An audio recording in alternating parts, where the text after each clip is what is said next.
Hello दोस्तों, आप सभी का स्वागत है आपका अपना प्यारा सा चैनल सुशील मैथ मंत्रा में। आज हम लोग जो है कि इस वीडियो के माध्यम से क्लास 10th का जो सब्जेक्ट चल रहा है मैथ का टॉपिक स्टैटिक्स सांख्यिकी स्टैटिक्स, आप इसमें हम लोग देखेंगे जो है कि हम इसके पहले दो मेथड देख चुके थे। एक आपका समांतर माध्य निकालना सिंपल जो मेथड था, दूसरा हम लोग देखे थे कि जो है कि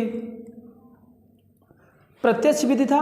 और इस वाले वीडियो में हम आप लोग बात करेंगे कि जो काल्पनिक माध्य विधि से हम लोग समांतर माध्य किस तरह से निकालते हैं गिवन डाटा को। तो हम क्वेश्चन लेके चलते हैं। क्वेश्चन हमारा ये कह रहा है कि कि किसी स्कूल की कक्षा 10 के 30 विद्यार्थियों द्वारा गणित के एक पेपर में 100 में से प्राप्त किए गए अंक नीचे दिए गए सारणी में दी गई है। इस विद्यार्थियों द्वारा प्राप्त अंकों का माध्य ज्ञात करना है। तो कुछ गिवन डाटा है जो दे रखा है। इनको हम लोग क्या किए, पहले इसको हम लोग बनाए हैं इस तरह से वर्ग अंतराल टाइप से, जो कि पहला मेथड था हम लोग वहाँ पर बनाए थे। अब इसको हम क्या करना है, इस गिवन डाटा को हमें समांतर यानी माध्य ज्ञात करना है। लेकिन इसमें कौन सा मेथड अप्लाई करना है आपको, कल्पित माध्य विधि। देखिए कल्पित माध्य विधि होता क्या है, आप जो सिंपलेस्ट वाला जो प्रत्यक्ष विधि हम लोग अप्लाई किए थे वही होता है। जब कभी भी एफ आई और एक्स आई की वैल्यू दोनों अगर बड़ी क्वांटिटी दे दी जाती है तो वहाँ पर हम लोग इस कल्पित माध्य की विधि को अप्लाई करते हैं। तो कल्पित माध्य में ये एक स्टेप बढ़ जाता है जिसको हम कल्पित कहते हैं। कल्पित माध्य में क्या होता है, एक्स आई माइनस का ए होता है, जहाँ पर जो ए हम लोग मानते हैं वो हमारा ए क्या होता है, आपका कल्पित माध्य होता है, या इसको हम लोग विचलन बोलते हैं। क्या बोलते हैं, विचलन बोलते हैं। ये एक स्टेप बढ़ जाता है। कैसे बढ़ता है, कैसे ये निकाला जाए, तो इसके बारे में हम इस क्वेश्चन की मदद से आप लोग को हम बताने के प्रयास करेंगे। जैसे कि आपका एक गिवन डाटा है, तो सबसे पहले मैं ये इस तरह से कॉलम बना लूँगा। कॉलम बनाने का मतलब ये एक वर्ग अंतराल तो रहेगा ही। दूसरा आपका एफ आई, जिसको हम लोग विद्यार्थियों की संख्या बोलते हैं, बारंबारता बोलते हैं, ये रहेगा। दूसरा आपका ये एक्स आई होता है। एक्स आई को मैंने कहने का मतलब क्या होता है, वर्ग अंतरालों का क्या होता है, माध्य होता है, वर्ग अंतरालों का माध्य होता है। इसके बाद D I is equal to X I minus का ए, और ए क्या होता है, आपका विचलन होता है। यह कह लो कि जो एक्स में हमारे पास होता है वो हमारे पास क्या होता है, एक कोई भी स्वतः चूजेज वैल्यूज होते हैं, और वो कहाँ से लिए जाते हैं, आपका एक्स आई से। एक्स आई से कोई भी एक ऐसी वैल्यूज होती है जो इन एक्स आई में दिए गए नंबर्स के बीच में जो मध्य में आता है वो आपका क्या होता है, ए मानते हैं। खैर हम क्वेश्चन को सॉल्व करते हैं, फिर इसके बाद यहाँ पर हम आगे डिस्कशन करेंगे। चलो हम लोग क्या करते हैं, एक्स आई निकालने का प्रयास करते हैं। एक्स आई निकालने का मतलब होता है इन दोनों वर्ग अंतरालों को जो देखा, उच्च सीमा और निम्न सीमा, दोनों को ऐड करेंगे। ऐड करके उसका आधा करके यहाँ पर लिखेंगे। तो हम 15 और 10 को यहाँ पर मैं लिख दे रहा हूँ। फॉर्मूला क्या होता है, एक्स आई निकालने का तरीका क्या होता है, ये अपर लिमिट प्लस का लोअर लिमिट। मैं ये अपर लिमिट लिख दे रहा हूँ, अपर लिमिट प्लस का लोअर लिमिट अपान का क्या होता है आपका 2, यानी उच्च सीमा प्लस का निम्न सीमा बटे 2 होता है। तो यहाँ से हम लोग एक्स आई फाइंड कर सकेंगे। यहाँ पर क्या दे रखा है 10, दूसरा है आपका 25 है, तो 10 और 25 को ऐड करेंगे तो ये बन जाएगा आपका बटा 2 करोगे तो 10 और 15 को जोड़ोगे तो 35 आएगा, 35 बटा का 2, तो ये क्या आ जाएगा, इसको डिवाइड कर देंगे तो 17.5 आ जाएगा। ओके, ये क्या आ गया आपका 17.5 आ गया। इसी तरह से हम लोग इन सब की वैल्यू निकाल के 15 प्लस का 40 में 2 का भाग देकर, यानी जितने भी ये आपका दे रखे हैं 85 से 90 तक, सबका हम लोग इस तरह से जिस तरह से सॉल्व किए हैं, दोनों को जोड़कर, इसको जोड़कर आधा, इसको जोड़कर आधा, इसको जोड़कर आधा, इसको जोड़कर आधा, इसको जोड़कर आधा करके यहाँ पर हम लिख रहे हैं। बात समझ में आई? तो हम चलो फटाफट लिख देते हैं। अब ये मैंने क्या किया, सबकी वैल्यू फटाफट निकाल के मैंने यहाँ पर इस टेबल में एक्स आई की वैल्यू सबका रख दिया। मतलब इसको जोड़कर, इन दोनों को जोड़कर आधा किया हूँ, इन दोनों जोड़ करके आधा करके यहाँ पर लिखा हूँ, इन दोनों को जोड़कर मतलब आधा मतलब 2 का भाग देकर यहाँ पर लिखा हूँ, जो कि चीज़ मैं यहाँ पर एक समझा दिया। अब उम्मीद करता हूँ कि ये चीज़ें आपको समझ में आएंगी कहाँ से एक्स आई आया। ओके, अब हम दूसरी बात क्या करते हैं, एक्स आई डी आई निकालने के लिए, विचलन निकालने के लिए एक्स आई माइनस का ए होता है। ओके, अब मुझे ये ए आया कहाँ से, ए क्या आपका विचलन है, ए को हम लोग क्या बोलते हैं, यहाँ पर विचलन बोलते हैं। अब ए आया कहाँ से, ए आपको समझने की बात यह है कि ये एक्स आई का वह टर्म होता है, एक्स आई का इसमें से कोई भी वह पद होता है, कोई भी एक वैल्यूज है एक्स आई, ये जो है कि ये क्या है, एक्स आई में से कोई एक वैल्यूज है। बट ध्यान ये रखना कि ये जो होगा, इनमें एक्स आई में जितने भी टर्म दे रखे हैं उसका जो मध्य होगा वो होगा। तो यहाँ पर मध्य क्या होगा आपका 1 2 3 4 5 6 कुल मिला के 6 टर्म है, तो 6 टर्म में से बीच वाला टर्म ये दोनों बनेंगे, या तो 47.5 होगा या तो 62.5 होगा। ये दोनों लेकर सॉल्व करोगे आपकी वैल्यू आएगा। मैं बट यहाँ पर कौन सा लेकर चल रहा हूँ 47.5 वाला लेकर चल रहा हूँ, इसको हम एडजस्ट कर ले रहा हूँ। ये क्या आपका है, इसको हम लोग ए मानते हैं, क्या है ए है। अब मुझे ए मिल गया, एक्स आई मिला ही है, तो हम क्या करेंगे ए निकाल मतलब डी आई मतलब विचलन निकालने का प्रयास करेंगे। तो यहाँ से क्या बनेगा हमारा ए आई प्लस 17 माइनस का क्या आपका 17.5 माइनस ए की वैल्यू कितनी आ गई आपका 47.5 आएगा। ओके, थोड़ा सा मैं छोटा लिख रहा हूँ, ये आपका आ जाएगा क्या 17.5 माइनस का 47.5। इसको अगर घटाएंगे ये आ जाएगा 0, फिर ये क्या होगा इधर ये बड़ा 7 में से 7 गए 0 बनेगा आपका, फिर ये क्या बनेगा 4 में से 1 गए 3 बचेगा। और ये देखो ये बड़ा साइन था माइनस, इसलिए क्या होगा यहाँ पर माइनस का 30 बनेगा।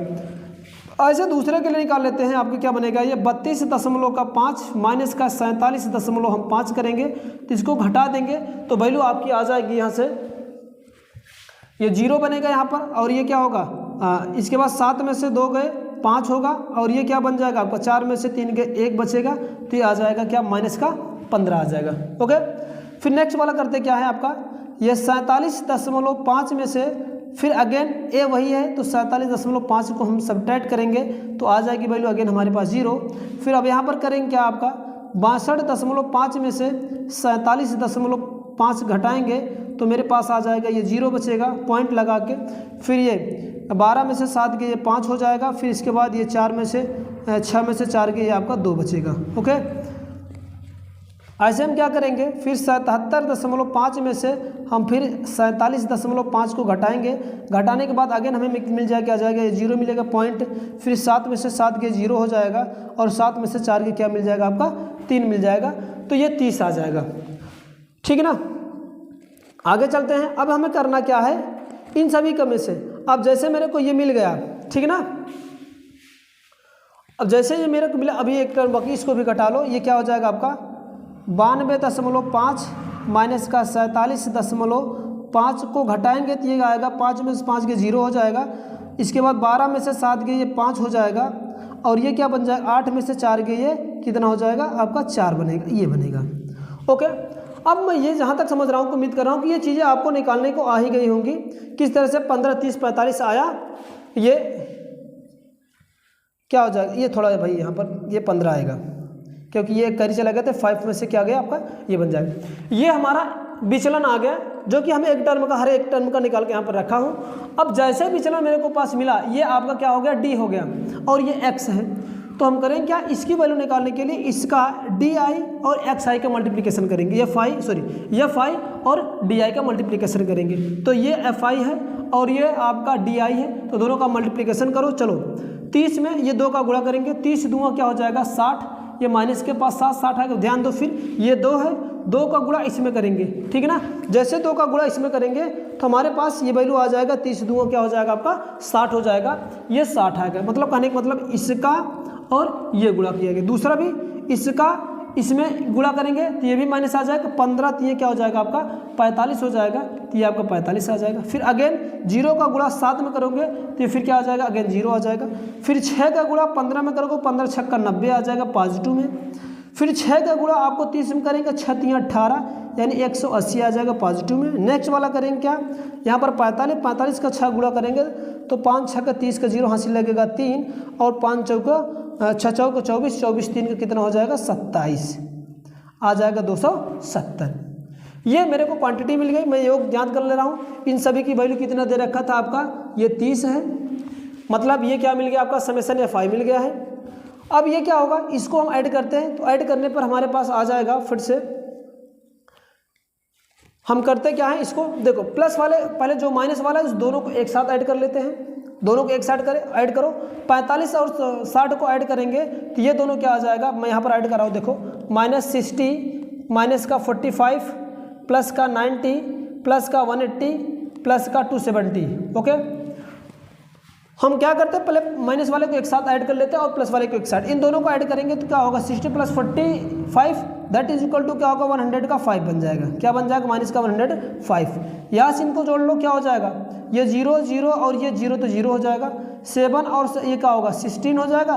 16 और 4 हो जाएगा 20 24 हो जाएगा। ये करीब बन जाएगा आपका 2। फिर ये क्या बनेगा आपको 2 3 3 2 का 5 आ जाएगा ये। अब इसके बाद इसको दोनों को घटा दो, क्या हो जाएगा 10 में से 5 गया आपका 5 आ जाएगा। ये 3 हो गया, 3 यहाँ पर ऐड आ जाएगा। ये हो गया आपका कितना 5 में से 1 गए, क्या हो जाएगा आपका 4। तो यहाँ पर टोटल वैल्यू आ जाएगी इसकी 435 आ जाएगी। क्या आ जाएगी आपकी 435। यहाँ तक मैंने जैसे आया, हम फार्मूला जानते हैं इसका। फार्मूला होता क्या है हमारा, मैं फार्मूला यहाँ पर लिखता हूँ विचलन, माध्य विचलन का। ये विचलन का होता क्या है आपका, समांतर माध्य निकालने के लिए हम लोग को फार्मूला होता है क्या कि x bar is equal to ये a प्लस का ये जो टर्म है जो आया है a मेरे पास, ये वाला टर्म, इसको मैं अंडर बॉक्स कर दे रहा हूँ। ये a प्लस का summation i is equal to 1 to n, इसके बाद एफ आई डी आई अपान का समेसन एफ आई होता है। ये फार्मूला था, सेम फार्मूला है, केवल इसमें क्या हुआ इंक्रीमेंट किया गया किसका ए का, जो कि आपको हम लोग निकाले कहाँ से, ये विचलन से आया है। तो ये मतलब एक्स आई का कोई एक मध्य वाला टर्म है। चलो इस पर वैल्यू हम पुट अप करते हैं। X i is equal to A की वैल्यू मेरे पास मिली गई है क्या 47.5 है, plus D I F I D I की वैल्यू मेरे पास मिली गई कितना है 435 अपॉन का एफ आई आप लोग को मिला ही है कितना आपका एफ आई है 30 है। तो चलो 30 कर दे रहे हैं, इसको सॉल्व कर लो, ये आ जाएगा आपका क्या, इसका डिवाइड कर दो। अगर ये क्या होगा 3 से गुणा भाग दे रहे, 3 क्या 3 होगा, 3 चौका 12 हो जाएगा, बचेगा 3 बचे का 15 हो जाएगा, बटे का 10 होगा। ओके, फिर इसको सॉल्व कर लो 47.5, फिर ये एक अंक में जाके दशमलव लग जाएगा, ये आ जाएगा आपका इतना। इन दोनों को ऐड कर लो, 5 5 10 का 0 हासिल लगेगा 1 आपका, फिर 7 4 11 11 1 12 का 2 हासिल लगेगा 1, 4 1 का 5 1 6। तो आ जाएगा ये, इस विधि से भी क्या वैल्यू आया, ये आपका आ गया 62, वैल्यू आ गई 62। मतलब वही डाटा है, मैंने क्या निकाला था, सिंपल मेथड से निकाला था, प्रत्यक्ष विधि से निकाला था, सिंपल मेथड से निकाला था तो 59.3 आया था। और जब इसको प्रत्यक्ष मेथड से मैंने इसको वैल्यू निकाला था तो आया था 62। इसके बाद मैं इसको जब कल्पित माध्य विधि से निकाला तभी वैल्यू क्या आएगा आपका 62 आया। हाँ, बच्चे कुछ कंफ्यूज हो रहे हैं कि जैसे कि ये सर अगर ये जो आपका ए माने हो इस वाले टर्म में से कोई भी अगर ए है, अगर ए को इसको ए मान लो, इसको ए मान लो, या इसको या इसमें से कोई भी टर्म को अगर ए मानोगे तो हर एक कंडीशन में वैल्यू क्या आएगी आपकी 62 ही आएगी।